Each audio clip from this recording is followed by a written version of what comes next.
قرآن سے جب اس کو تعبیر کیا گیا، قرآن سے جب نام لیا گیا، اللہ کی طرف سے نام عطا کیا گیا، اللہ کا دیا ہوا، اللہ کی آیات کا، قرآن کا اس کو نام دیا گیا اور دعا کی گئی حق کی کامیابی کے لیے، تو کیا وجہ تھی کہ حق کی کامیابی نصیب نہ ہوتی؟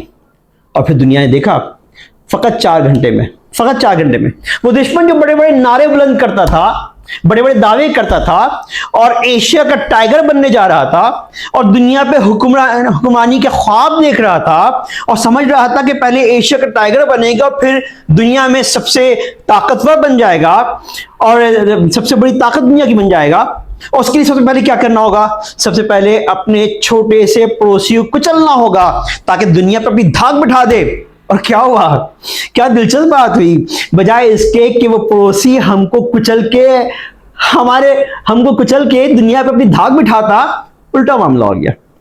الٹا معاملہ یہ ہو گیا کہ پاکستان جیسے چھوٹے سے ملک جو اس کے سامنے بہت چھوٹا ہے، آپ اس کے جغرافیہ اٹھا لیجئے، آپ اس کی آبادی اٹھا لیجئے، آپ اس کی فوج کی اکثریت اٹھا لیجئے، فوج کی تعداد اٹھا لیجئے، آپ اس کی ٹیکنالوجیز کو اٹھا لیجئے، آپ اس کے رافیل طیاروں کو اٹھا لیجئے، آپ کچھ بھی اٹھا لیجئے، آپ کہیں سے موازنہ کر لیجئے، آپ کیا دیکھتے ہیں؟ آپ دیکھتے ہیں کہ ہمارا آپس میں مقابلہ کوئی نہیں ہے۔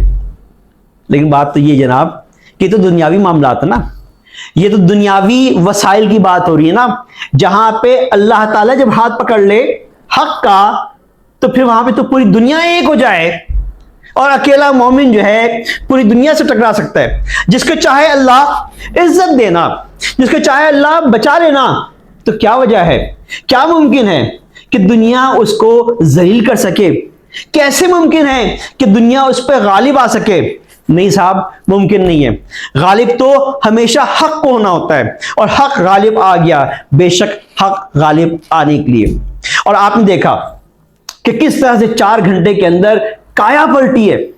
9 مئی اور 10 مئی 9 مئی تک جو ہے وہ بھارت اٹیکس کر رہا تھا اور پاکستان صبر سے، تحمل سے برداشت کر رہا تھا اور صحیح ٹائم کا انتظار کر رہا تھا، اور پھر اللہ تعالیٰ سے دعا کر کے، مناجات کر کے اور فجر کی نماز ادا کر کے ہمارے سپہ سالار نے جو فائر کیا ہے، جو جنگ کا آغاز کیا ہے، تو 4 گھنٹے کے بعد دنیا سے فون پہ فون شروع ہو گئے۔ ادھر امریکہ کی کال آ رہی ہے، ادھر سعودی عرب سے کال آ رہی ہے، ادھر یہاں سے، ادھر قطر سے، ادھر وہاں سے ہر جگہ سے کال آ رہی ہے کہ سیز فائر کر دو۔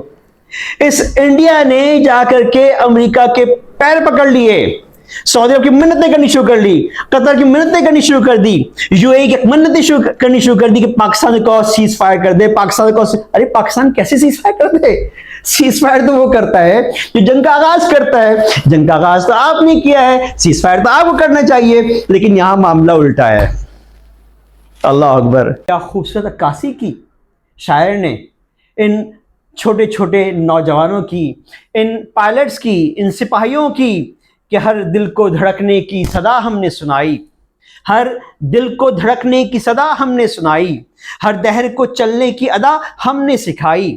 ہم جہل کے صحراؤں میں باغوں کی طرح ہیں، ہم شب کے اندھیروں میں چراغوں کی طرح ہیں، ہم جہل کے صحراؤں میں باغوں کی طرح ہیں، ہم شب کے اندھیروں میں چراغوں کی طرح ہیں، اور ہم زہر کے پیالوں میں اترتے نہیں ڈرتے، ہم زہر کے پیالوں میں اترتے نہیں ڈرتے، ہم زندہ و جاوید ہیں، ہم زندہ و جاوید ہیں، مرتے نہیں مرتے۔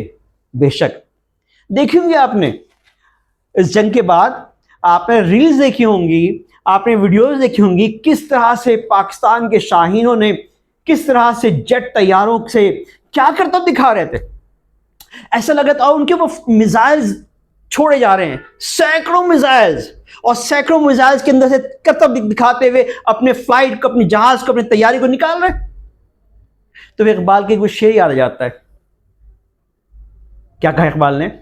کہ آج بھی ہو جو براہیم کا ایما پیدا، آج بھی ہو جو براہیم کا ایما پیدا، آگ کر سکتی ہے انداز گلستہ پیدا۔ اور یہ مناظر دیکھ کے بالکل یہ بات یاد آ گئی۔ اور کیسے یاد آئی؟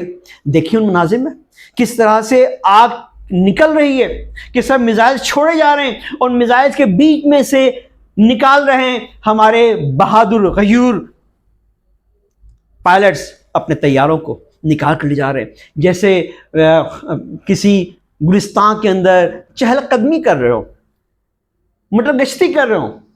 تو واقعی میں حقیقت یہ ہے کہ اگر آج بھی ہمارے اندر ابراہیم علیہ السلام جیسا ایمان پیدا ہو جائے، اللہ پر ایمان پیدا ہو جائے، یقین پیدا ہو جائے، تو آج بھی اللہ تعالیٰ ہمارے لیے آگ کو گلستان بنا سکتے ہیں۔ جیسے آپ نے دیکھا وہاں پائلٹس کو ان آگ کے انگاروں میں سے، الاؤ میں سے، میزائل کے جھرمٹ میں سے اپنے طیاروں کو نکالتے ہوئے، اور پھر ان طیاروں کو رافیل کو فیل کر دیا، بڑے بڑے طیاروں کو فیل کر دیا، ان کی بیٹریز کو فیل کر دیا، ان کے ٹھکانوں کو فیل کر دیا، ان کے ٹھکانوں کو آگ لگا دی، تباہ و برباد کر دیا۔ الحمدللہ۔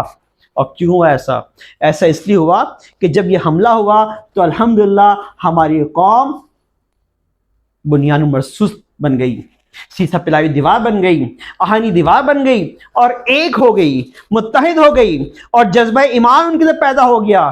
جذبہ ایمان تو پہلے موجود تھا، بیدار ہو گیا، جاگ گیا، اور جب جذبہ ایمان جاگا ہے تو پھر کیا دیکھا؟ پوری دنیا نے دیکھا۔ الحمدللہ۔ اب کیا معاملہ ہے؟ اب بھارت دبک کے بیٹھا ہوا ہے، لیکن اپنی ہزیمت کا بدلہ چکانا چاہتا ہے، لیکن کیسے چکائے؟ نئے پلانز کر رہا ہے، اور ہم انشاءاللہ اگلی ویڈیو میں دیکھیں گے وہ کیا نئے پلانز کر رہا ہے کہ کس طرح سے اپنی ہزیمت کا بدلہ پاکستان چکائے۔ اب پاکستان سے جنگ کرنے کی ہمت تو نہیں ہے، لیکن کس طرح کیا جائے، کس طرح بدلہ لیا جائے، انشاءاللہ اگلے ٹکڑے میں بات کریں گے۔ جزاک اللہ۔ السلام علیکم ورحمۃ اللہ وبرکاتہ۔